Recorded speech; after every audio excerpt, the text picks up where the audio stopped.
Hi, welcome to the podcast Ease into Clarity. I'm Dr. Divi, family doctor turned intuitive coach, and I'm here to help you. In this podcast, we will learn mental techniques, emotional techniques, and spiritual techniques to change daily problems. So maybe it's your husband, your boss, your coworker, your kids, they're driving you crazy. You can email me any of your questions and I will use all the techniques I've learned over the years and help you. Grab your hot chocolate and make sure to subscribe. We'll see you soon. Ciao. Hi, welcome. I'm Dr. Divi. I'm the host of this podcast, Ease into Clarity. In this podcast, I will be taking email questions to easeintoclarity@gmail.com about common life problems, your partner, your boss, your relationship, your kid, your self-esteem, and so on. And I'll be answering them through the lens of emotional wellness, mental wellness, spiritual wellness, and physical wellness. Let me tell you about me before we drop into our first episode. I'm Dr. Divi. I was a family doctor at a certain point in my life, became a yoga teacher for about 10 years, ran yoga studios. Then somewhere along the journey, I took on the hat of intuitive coaching, did tons of training as I went. Through my intuitive coaching business, I've helped thousands of women and men heal their stories using emotional wellness, mental wellness, spiritual wellness. I use intuition to guide people to better quality of lives. I believe we are all here to help people, and I believe you are listening to this podcast predominantly because you want to feel better. So if you want your question answered, just drop me an email, and I'll put it on my list of questions, and you'll hear it in an upcoming podcast. I've got a website, drdivi.com. Feel free to look at it. I teach lots of classes, and I'd love to meet you there as well. Our first podcast, Let's Talk About Love. What a great podcast title, right? So in this podcast, we're going to talk about why love is so challenging for men and women. Love is one of those things that we would love to think that we can love unconditionally. And what I hear most commonly, humans don't love unconditionally, only animals do. Sometimes babies do. I believe that one of our roles in the world is to learn how to love unconditionally. How the heck do you do that? Well, as you look at me in my physical body, there is Divi. But then we also have what's called a non-physical soul version of Divi. The spirit version of Divi, she is able to love unconditionally. She does not hold that perception of death. She does not hold that perception of wrongdoing. She knows that everything is exactly as it's meant to be. And as I start to look at the world through the eyes of spirit Divi, I can learn to love unconditionally. Not only is it training my mind to look at the world through the eyes of spirit Divi, but it's also looking at the Divi personality and what her wounding is. And man, do I have it.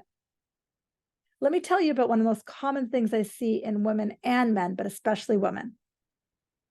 As women, we often know how to love in two different ways. We learn how to love in the victim energy. Oh God, poor me, please help me, I'm a victim. Please tell me you love me. Oh God, I'm sick. Oh, that energy. Or we know how to love in the F you, stay away from me, I don't trust you, energy. But what happens is these two extremes that we've created in our world are no way of loving. In fact, they're defense structures to our truth of our spirit.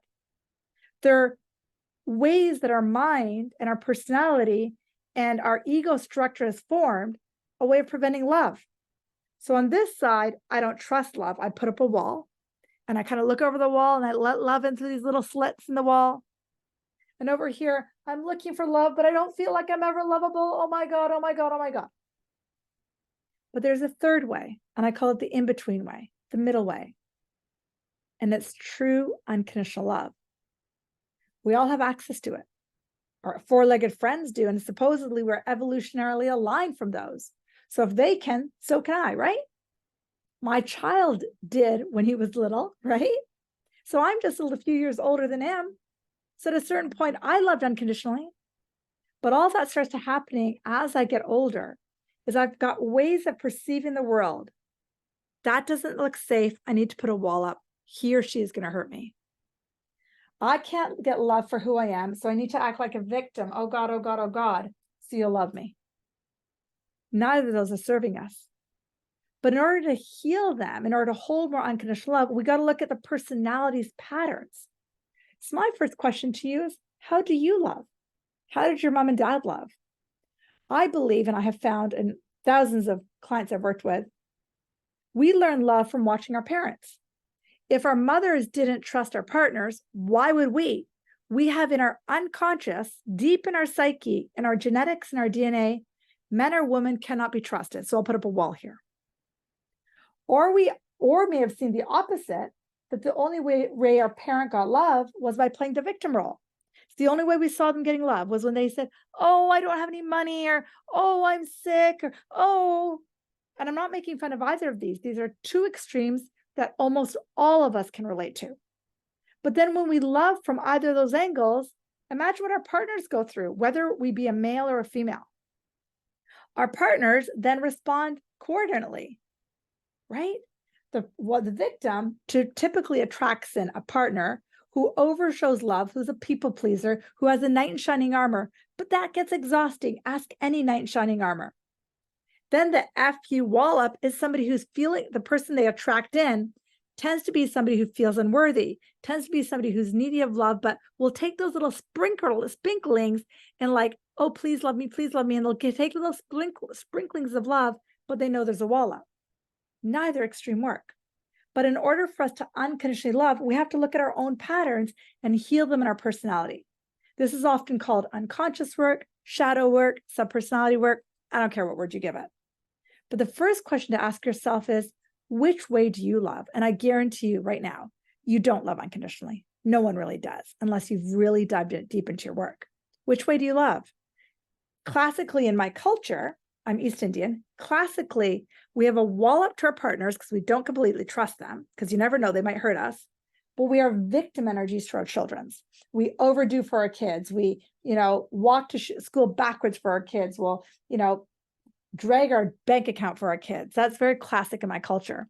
So we're victims to our children, and we've got a wall up to our partners. And then that creates problems in our partners. And then, addictions and so on become affairs, and all that stuff occur as a result of this. So first question to ask yourself is, which way do you love? Those are the two extremes I'm talking about. Now, the next question to ask yourself is why? Why are you afraid of love? And this is where you're going to want to start journaling. And I'm going to give you a few journal prompts. A journal prompt would be something like, I observed love through watching my mom and dad do what?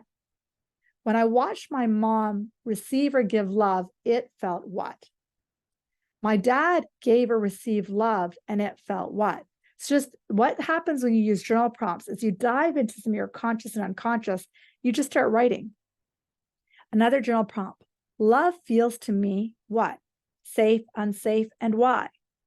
When you start digging and exploring, you're going to actually discover there's reasons these walls exist or these victims exist.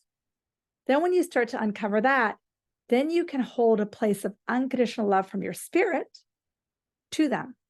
Because the only thing that heals our wounding is spirit.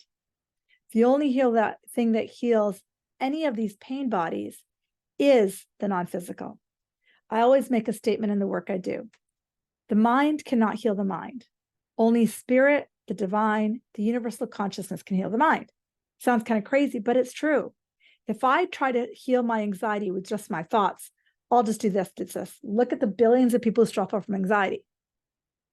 And that's why people enter, spiritual practices, classes like what I teach about transformation, because the mind wants to be healed, but can't be healed by thought alone. It can only be healed by this unconditional love of the universe, a spirit of the force of nature. So as you identify the way you were watched love by doing some of those journal prompts, and then it also do journal prompts around culturally. Culturally, what did I see? Culturally, I saw what? For example, culturally, I saw women were treated less than men. Culturally, I saw for a woman to get love, she had to beg or plead, or love was never safe because the man always cheated. What did you learn? Believe it or don't, that's in your unconscious. And as a result of that being unconscious, you act and behave out that way. Another way of looking at it, maybe one of your parents was a knight in shining armor, always saving one of the other parents or being the savior in his or her work. Well, then in your life, do you wonder why you're always a savior complex? Because it's in our unconscious that in order to receive love, we have to behave this way. See, love is not complicated. What I'm trying to teach you is that I'm trying to teach you we block love. And we block love through all of these stories. The knight in shining armor, love isn't safe. My partner's going to cheat on me. I'm not worthy. I'm not good enough for love.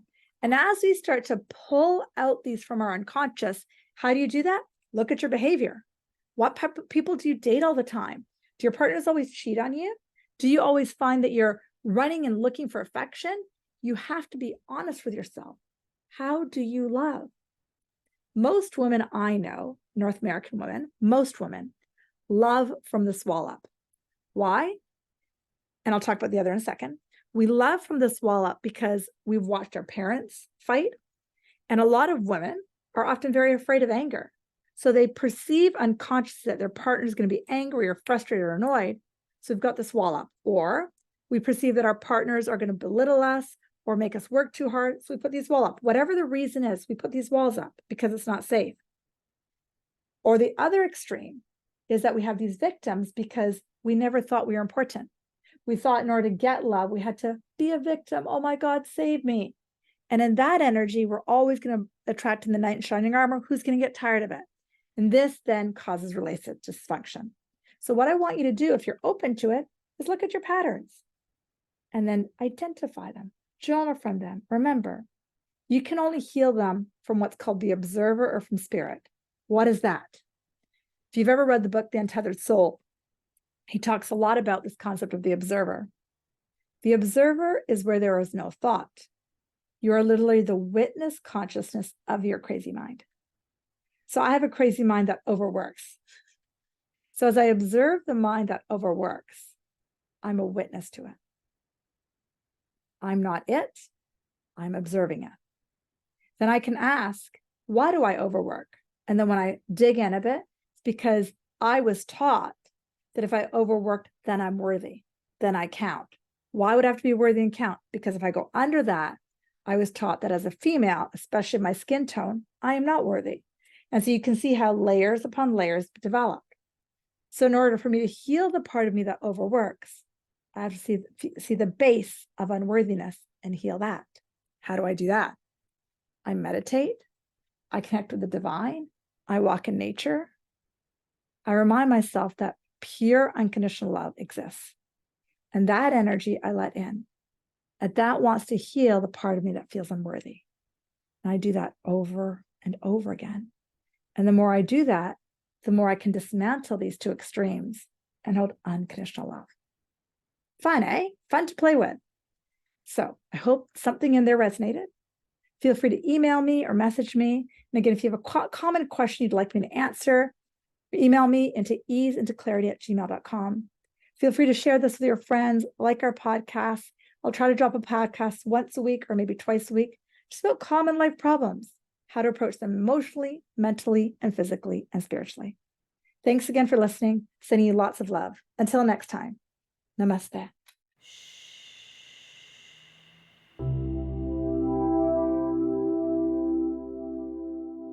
Thank you so much for joining me in this podcast, Ease into Clarity. It is such a joy, pleasure, and honor to be in your living room. What I would love is if you follow me on Instagram, DRDIVI, or go to my website, drdivi.com, or write a review. That would be even more amazing. Thank you. If you really enjoyed this podcast, feel free to share it with friends, family. Tell them to follow me, because I think the more of us that listen to the fact that each of us can start to shift, each of us can shift mental things, emotional things, spiritual shift, to shift our daily reality. When more and more of us do it, we get a better planet. We get more love. We get more happiness. We get more joy.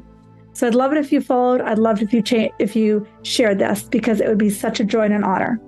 And again, if you have a question, guess what? I'm here for you. So send me an email, easeintoclarity@gmail.com.